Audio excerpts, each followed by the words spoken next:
See what Jesus said in Matthew 5. மத்தேயு 5ஆம் அதிகாரத்தில் இயேசு என்ன சொன்னார்னு பாருங்க. How do you become a child of God? தேவனுடைய பிள்ளையா நீங்கள் எப்படி மாற முடியும்? By receiving Jesus Christ as your Savior. இயேசு கிறிஸ்துவை உங்கள் வாழ்க்கையிலே ஏற்றுக்கொள்வதன் மூலமாக repent of your sins, பாவங்களிலிருந்து மனம் திரும்பி and ask Jesus, receive him into your life. இயேசுவை உங்கள் வாழ்க்கையிலே ஏற்றுக்கொள்ளும் பொழுது John 1:12 says, as many as received him, to them he gave the authority to யோவான் 1ஆம் அதிகாரம் 12ஆம் வசனத்திலே வாசிக்கிறோம், அவருடைய நாமத்தின் மேல் அதிகாரம் உள்ளவர்களாய் அவர் ஏற்றுக்கொண்டவர்கள் எத்தனை பேர்களோ அத்தனை பேரும் தேவனுடைய பிள்ளைகளாக முடிக்க அவர்களுக்கு அதிகாரம் கொடுத்தார். That is to become a child of God. இதுதான் தேவனுடைய பிள்ளையாவது. Now how do you become a son of God? நீங்கள் எப்படி தேவனுடைய புத்திரனாய் மாற முடியும்? There's a difference between children and sons. தேவனுடைய பிள்ளைக்கும் தேவனுடைய புத்திரனுக்கும் வித்தியாசம் உண்டு. Sons and daughters are mature. குமாரரும் குமாரத்திகளும் அவர்கள் வளர்ந்தவர்களாய் இருக்கிறார்கள். Children are babies. பிள்ளைகள் குழந்தைகளாய் இருக்கிறார்கள். And to be born into God's kingdom, you receive Christ as your Savior. தேவனுடைய ராஜ்யத்துக்குள்ளாக பிரவேசிக்க வேண்டும் என்று சொன்னால் அவரை இரட்சகராக ஏற்றுக்கொள்ள வேண்டும். How can you be a mature son? இப்பொழுது வளர்ந்த ஒரு புத்திரனாய் எப்படி மாற முடியும்? Read here. இங்கே வாசியுங்கள். Matthew 5 verse 44 and 45. மத்தேயு 5ஆம் அதிகாரம் 44 45 வசனங்கள். I say to you, love your enemies. நான் உங்களுக்கு சொல்கிறேன், உங்கள் சத்துருக்களை சிநேகியுங்கள். Those who persecute you. உங்களை பயக்கிறவர்களுக்காக நீங்கள் ஜெபியுங்கள். Why? ஏன்?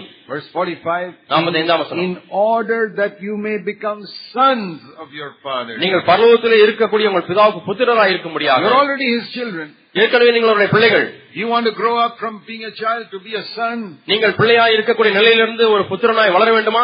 He's not telling us here how to be saved. எப்படி ரட்சிக்கப்பட வேண்டும் என்று இந்த வசனத்தை சொல்லவில்லை. Somebody comes to me and says, Brother Zach, how can I be saved? சிலர் இடத்திலே வந்து சகோதரர் ஜாக் அவர்களே, நான் எப்படி ரட்சிக்கப்பட முடியும் என்று கேட்கிறார்கள். How can I be a child of God? நான் எப்படி தேவனுடைய பிள்ளையாய் மாறுவது? I don't tell him love your enemies. நான் அந்த நேரத்திலே போய் சத்துருவை நேசி என்று சொல்லுவதில்லை. I never tell him that. நான் ஒரு காலம் அதை சொல்லுவதில்லை. How can I be a child of God? நான் எப்படி தேவனுடைய பிள்ளையாய் மாறுவது? I say repent of your sins and receive Jesus Christ as your Savior. உன்னுடைய பாவத்திலிருந்து மனம் திரும்பி ஆண்டவராகிய இயேசு கிறிஸ்துவின் இரட்சகராக ஏற்றுக்கொள். But if he then asks me, அதற்கு பிறகு அவர் I'm a child of God now, how can I be a grown up son and daughter? நான் இப்பொழுது தேவனுடைய பிள்ளையாய் மாறிவிட்டேன், இப்பொழுது எப்படி வளர்ந்த புத்திரனாய் புத்திரியாய் மாறுவது? Then I'll tell him what Jesus said here. அப்பொழுது இயேசு இங்கே என்ன சொன்னார் அதை நான் சொல்கிறேன். You want to be grown up or you want to live a baby all your life? நீ வளர்ந்தவனாய் இருக்க வேண்டும் என்று விரும்புகிறாயா அல்லது வாழ்நாள் எல்லாம் குழந்தையாகவே இருக்க வேண்டுமா? Then love your enemies. அப்படியானால் சத்துருவை நேசி. Then you will be the sons of your Father. அப்பொழுது பிதாவுக்கு நீ புத்திரனாய் இருப்பாய். Because he is like that. ஏனென்றால் அவர் அப்படி இருக்கிறார். He makes the sun to rise on the evil and the good. நல்லோர் மேலும் பொல்லாதோர் மேலும் சூரியனை உதிக்க செய்கிறார். He sends rain on the righteous and the unrighteous. நீதியுள்ளோர் மேலும் அநீதியுள்ளோர் மேலும் மழையை பொழிய பண்ணுகிறார். I believe here is a word that every one of us need to take seriously. நாம் எல்லாரும் இந்த வசனத்தை சீரியஸா எடுத்துக்கொள்ள வேண்டும். Verse 46. 46ஆம் வசனம். If you love only those believers who love you, உங்களை சிநேகிக்கிற விசுவாசிகளையே நீங்கள் நேசித்துக் கொண்டிருப்பீர்களானால் what reward have you? உங்களுக்கு என்ன பலன் கிடைக்கும்? Zero. பூஜ்யம். That's the meaning of that sentence. இந்த வாக்கியத்தினுடைய அர்த்தம் அதுதான். All the sinners also do the same. பாவிகளும் அப்படியே செய்கிறார்களே. Naxalites also love those fellow Naxalites who love them. நக்சலைட்டும் தன்னுடைய சக நக்சலைட்டை நேசிக்கிறான். And if you only greet your brothers, உன்னுடைய சகோதரை மட்டுமே நீங்கள் வாழ்த்துவீர்களானால், what's the difference between you and all the heathen? அந்த புறஜாதிகளுக்கும் உங்களுக்கும் என்ன வித்தியாசம்? Then you're a child but not a son. அப்பொழுது நீ பிள்ளை, புத்திரன் அல்ல. I want to ask you this question. நான் இந்த கேள்வி உங்களுக்கு கேட்க விரும்புகிறேன். Can you love somebody who does not love you? உங்களை நேசிக்காத ஒருவரை நீங்கள் நேசிக்க முடிகிறதா?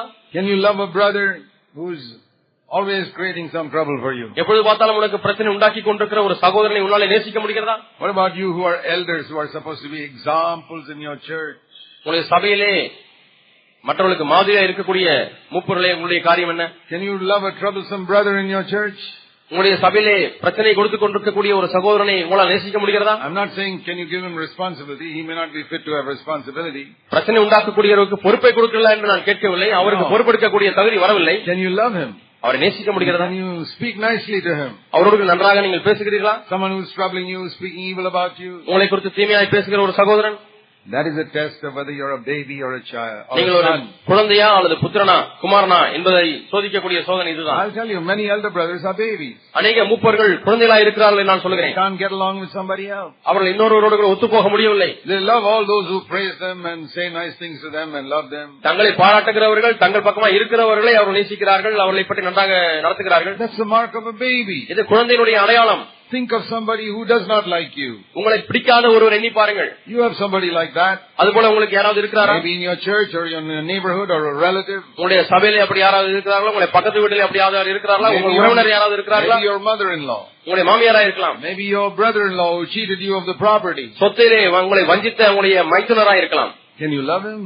அவரை நேசிக்க முடிகிறதா? Then you're a son of God. அப்படியானால் நீ தேவனுடைய குமாரன். Because you got God's nature. ஏனால் தேவனுடைய சுபாவம் உனக்குள்ளாக இருக்கிறது. Don't think spirituality is just coming to the meetings and clapping hands and singing a lot of songs. ஆவிக்குரிய தன்மை என்றால் கூட்டங்களுக்கு வருவது, கைத்தட்டி பாடல் பாடுவது, அது அர்த்தமல்ல. The whole purpose of all our preaching is that we might get God's nature. நம்முடைய முழு நோக்கமெல்லாம், பிரசங்கிக்கிற நோக்கமெல்லாம் நாம் எப்படியாவது தேவனுடைய சுபாவத்தை, திவ்ய சுபாவத்தை பெற்றுக்கொள்ள வேண்டும் என்பதுதான். Every year we must ask ourselves, have I got the ability now to love people who don't love me?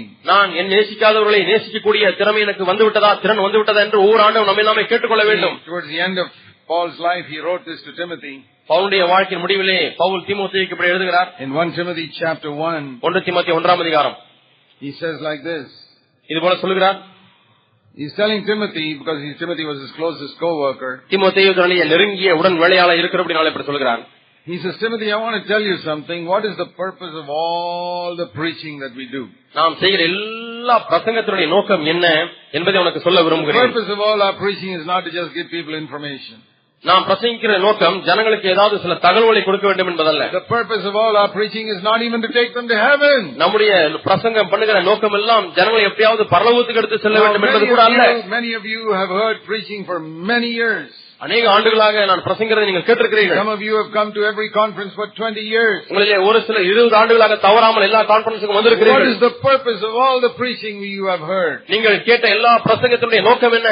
See here in verse 5. 5ஆம் வசனத்திலே பாருங்கள். The goal of all our instruction is love from a pure heart and a good conscience and sincere faith. கற்பனையின் பொருள் என்னவெனில் சுத்தமான இருதயத்திலும் நல்மனசாட்சியிலும் மாயமற்ற விசுவாசத்திலும் பிறக்கும் அன்பே என்று 1 தீமோத்தேயு 1ஆம் அதிகாரம் 5ஆம் வசனத்திலே வாசிக்கிறோம்.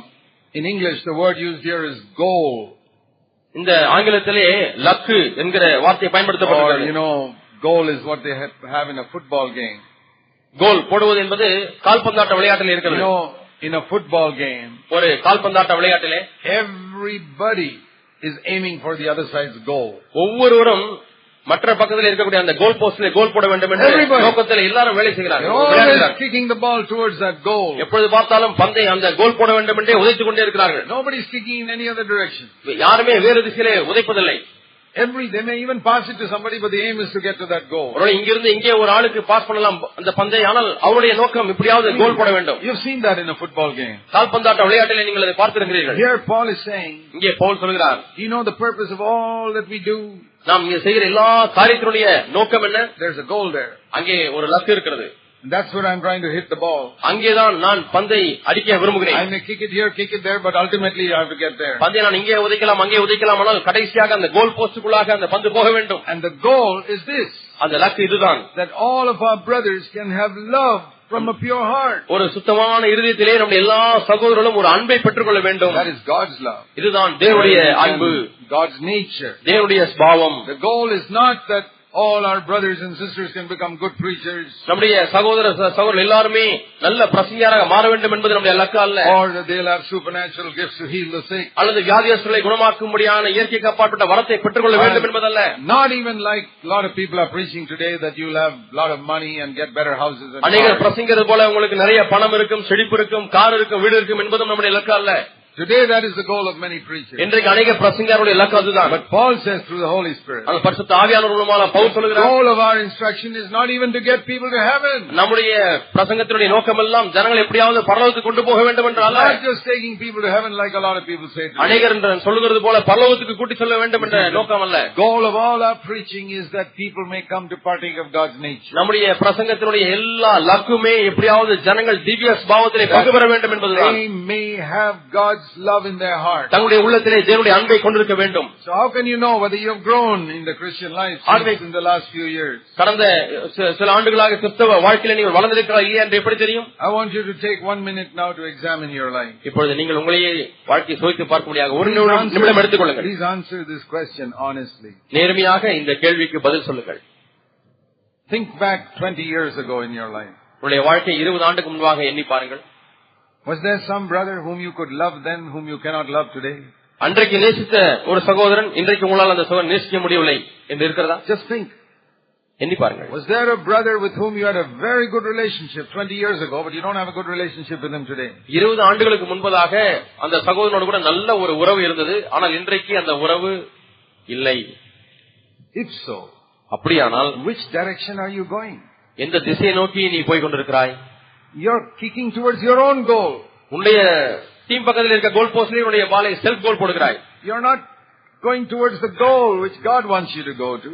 தேவன் எங்கே போக வேண்டும் என்று உனக்கு லக்கை நியமித்திருக்கிறாரோ அங்கே நீ போகவில்லை. You ask yourself. உன்னை நீயே கேட்டுப்பார். 20 years ago you were just an ordinary brother or sister in the church. 20 ஆண்டுகளுக்கு முன்பாக சபையிலே ஒரு சாதாரண சகோதரனாய் சகோதரியாய் இருந்தாய். Ordinary person. சாதாரண நபர். Nobody knew you, nobody cared for you. யாருமே உங்களை அறியவில்லை, யாருமே உங்களை பராமரிக்கவில்லை. You came to the church and you're very thankful. சபைக்கு வந்தபொழுது அவ்வளவு நன்றியுடையவனாய் இருந்தீர்கள். And you loved everybody. எல்லாரையும் நேசித்தீர்கள். But now after 20 years, 20 ஆண்டுகள் கழித்து you can't love this person. இந்த நபரை நேசிக்க முடியவில்லை. You can't talk freely to that person. அந்த சகோதரனோடு கூட விடுதலையாக பேச முடியவில்லை. You can't get along with the other brother, the other sister. அந்த சகோதரனோடு கூட இந்த சகோதரியோடு கூட ஒத்துப்போக முடியவில்லை. Dear brothers and sisters, take it seriously. அருமையான சகோதர சகோதரிகளே, இதை நீங்கள் சீரிய முறையில் எடுத்துக்கொள்ள. Which direction are you going? எந்த திசையை நோக்கி போய் கொண்டிருக்கிறீர்கள்? You're kicking the ball in the wrong direction. நீங்கள் அந்த கால்பந்தாட்ட மைதானத்திலே தவறான திசையிலே உங்களுடைய பந்தை உதைக்கிறீர்கள். If you don't wake up, நீங்கள் விழித்துக் கொள்ளாவிட்டால் you will destroy your life. உங்களுடைய வாழ்க்கை நீங்களே அழித்துக் கொள்வீர்கள்.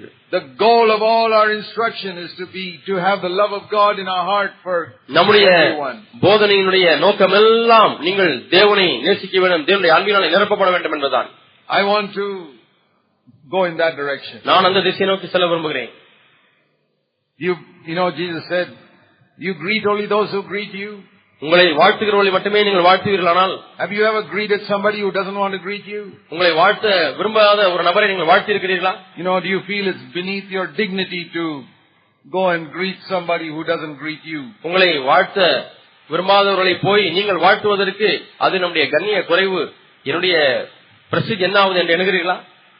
Because of what I preach and what I stand for, there are many other Christian pastors and preachers who don't like me. நான் பிரசங்கிக்கிற இந்த நிலைப்பாட்டிற்காக अनेक போதகர்கள் அல்லது பிரசங்கியாளர்கள் என்னை விரும்புவதில்லை. Because they think I am destroying their kingdom.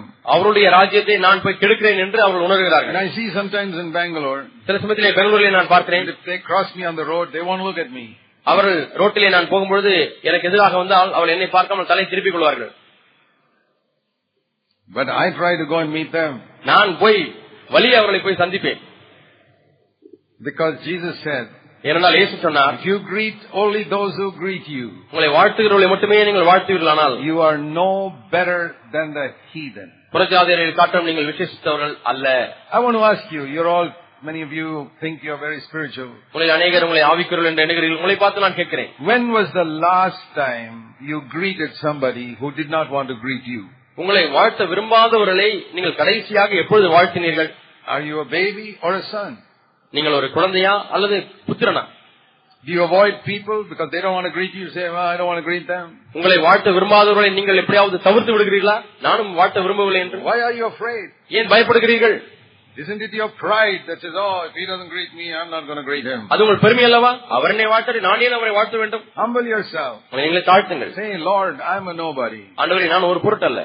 I keep saying that to myself all the time. நான் எல்லா நேரங்களிலும் என்னை பார்த்து நான் சொல்லிக் கொண்டே I இருக்கேன். said, Lord, I'm an ordinary man. ஆண்டவரே, நான் ஒரு சாதாரண மனிதன். I'm a nobody. நான் ஒன்றுமில்லை. Why should he greet me? அவரே என்னை வாழ்த்த வேண்டும். Let me go and greet him. நான் போய் அவரை வாழ்த்தட்டும். I'm not such a big man that people should greet me. என்னை எல்லாரும் வாழ்த்த வேண்டும் என்று சொல்லக்கூடிய அளவுக்கு நான் பெரிய மனிதன் அல்ல. Jesus lived on earth as an ordinary man. இயேசு இந்த உலகத்திலே சாதாரண மனிதனாக வாழ்ந்தார். And he is my example. அவரே என்னுடைய மாதிரி. To be an ordinary man. அவர் சாதாரண மனிதனாக இருந்தார். To be a nobody. ஒன்றுமில்லாமல் இருந்தார். This is the test of spiritual growth. ஆவிக்குரிய வளர்ச்சிக்கு இதுதான் சோதனை பிரியமானவர்களே. I'm trying to deliver you from wrong understanding of spiritual growth. ஆவிக்குரிய வளர்ச்சியினுடைய தவறான விளக்கத்தை உங்களிடத்திலிருந்து எடுத்து போட விரும்புகிறேன். Many times we can think that we are becoming spiritual because we are becoming more zealous and we are so challenged in our meetings. நம்முடைய கூட்டங்களிலே சவாலிடப்படுகிறோம். நாம் அரிய பல காரியங்களை பிரசங்கிக்கிறோமாகவே நாம் வளர்கிறோம் என்று எண்ணி கொண்டிருக்கலாம். Now even in this conference, இந்த கான்ஃபரன்ஸ்ல கூட some of the meetings you may have felt, oh God really spoke to me. உண்மையாலுமே தேவனோடு கூட பேசி இருக்கிறார் என்று உணர்ந்திருக்கலாம். This is not the first conference you felt like that. ஆனால் இதுதான் அதுபோல நீங்கள் உணர்ந்த முதல் கான்ஃபரன்ஸா? What about last year? You felt like that last year too. போன வருஷத்திலேயும் அப்படித்தானே உணர்ந்தீர்கள்? And the previous year you felt like that. அதுக்கு முதல் வருஷம் But still you can't greet somebody who doesn't greet you. ஆனாலும் உங்களை வாழ்த்த விரும்பாதவர்களை இன்னுமாய் உங்களால வாழ்த்த முடியவில்லையே. And you still can't get along with some brothers whom you could get along with 20 years ago. 20 ஆண்டுகள் முன்பாக நல்ல ஐக்கியம் வைத்த சகோதரர்களிடத்தில் இப்போது உங்களால ஐக்கியம் வைக்க முடியவில்லை. And you can't get along with some sisters whom you had very good fellowship with 20 years ago. 20 ஆண்டுகளுக்கு முன்பாக நல்ல ஐக்கியம் வைத்திருந்த சகோதரர்களிடத்தில் இன்றைக்கு ஐக்கியம் வைக்க முடியவில்லை. So what's you saying? Oh God spoke to me. தேவனோடு கூட பேசினார், எனக்காகவே பேசினார். என்ன அர்த்தம்? God spoke to me. வல்லமையான கூட்டம் தேவன் எனக்காகவே பேசினார் என்று சொல்வதனுடைய அர்த்தம் என்ன? What's you saying God spoke to you if you don't love people who don't love you? உங்களை நேசிக்காத மக்களை நீங்கள் நேசிக்காத பொழுது உங்களோடு கூட தேவன் பேசினார் என்று சொல்வதனுடைய பயன் என்ன?